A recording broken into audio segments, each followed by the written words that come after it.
आजाद जब हम हुए 15 अगस्त 1947 को, उस समय अंग्रेजों ने एक सर्वेक्षण किया था। अंग्रेजी सर्वेक्षण के अनुसार इस देश में 4 करोड़ लोग गरीब थे 1947 15 अगस्त को।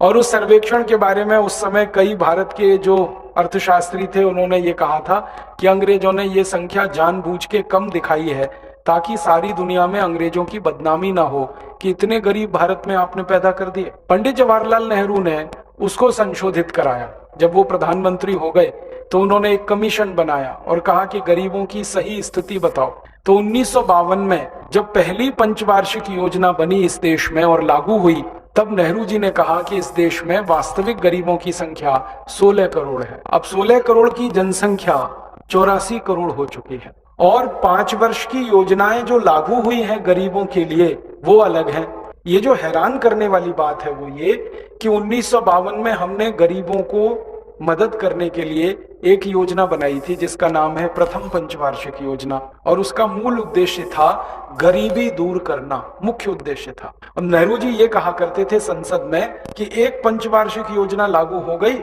सारे गरीबों की गरीबी मिट जाएगी। लेकिन वो योजना पूरी हो गई, गरीबी नहीं मिटी। फिर दूसरी योजना आई, वो पूरी हो गई तो भी गरीबी नहीं मिटी। तीसरी योजना आई, फिर भी गरीबी नहीं मिटी। ऐसी 11 योजनाएं लागू हो चुकी है। और हर पंचवार्षिक योजना में गरीबी मिटाने के लिए 10 लाख करोड़ रुपए खर्च होता है। आपके टैक्स का, मेरे टैक्स का। आप जो सरकार को टैक्स देते हैं, मैं जो सरकार को टैक्स देता हूं, उस टैक्स का 10 लाख करोड़ 5 साल में खर्च होता है पंचवार्षिक योजना में।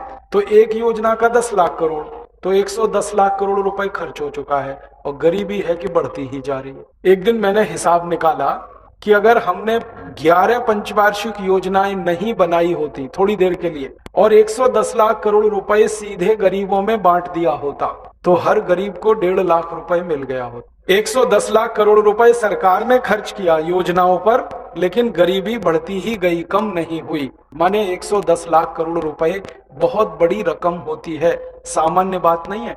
110 लाख करोड़ रुपए को कैलकुलेटर में लिखें तो कैलकुलेटर फेल हो जाता है। कैसे फेल हो जाता है? कैलकुलेटर में 12 अंक आते हैं और 110 लाख करोड़ लिखने में 16 अंक लगते हैं। एक दिन मैंने इस रकम का हिसाब निकाला था कि इससे सोना खरीद लें, 110 लाख करोड़ से सोना खरीद लें जो सबसे महंगा है। तो 110 लाख करोड़ से सोना खरीद लें तो भारत देश का पूरा आंध्र प्रदेश, पूरा तमिलनाडु, पूरा केरल और पूरा कर्नाटक और महाराष्ट्र का आधा हिस्सा, इतना बड़ा इलाका इस देश का, इस इलाके के एक एक गांव की सड़क पर 10 मिलीमीटर मोटा सोने का पतरा बिछा सकते। और दूसरा कैलकुलेशन बताता हूं कि अगर सोने का पतरा 10 मिलीमीटर से 5 मिलीमीटर कर दे तो भारत के 6,38,365 सभी गांवों की सड़कों पे बिछा सकते। इतनी बड़ी रकम है 110 लाख करोड़, मामूली रकम नहीं है जो खर्च हुई है। अब एक तरफ 110 लाख करोड़ का खर्चा भी हो गया और गरीबी भी नहीं मिटी। ये अफसोस की बात। या तो ये पैसा खर्च ना हुआ होता तो हम दिल पे पत्थर रख लेते कि गरीबी इसलिए है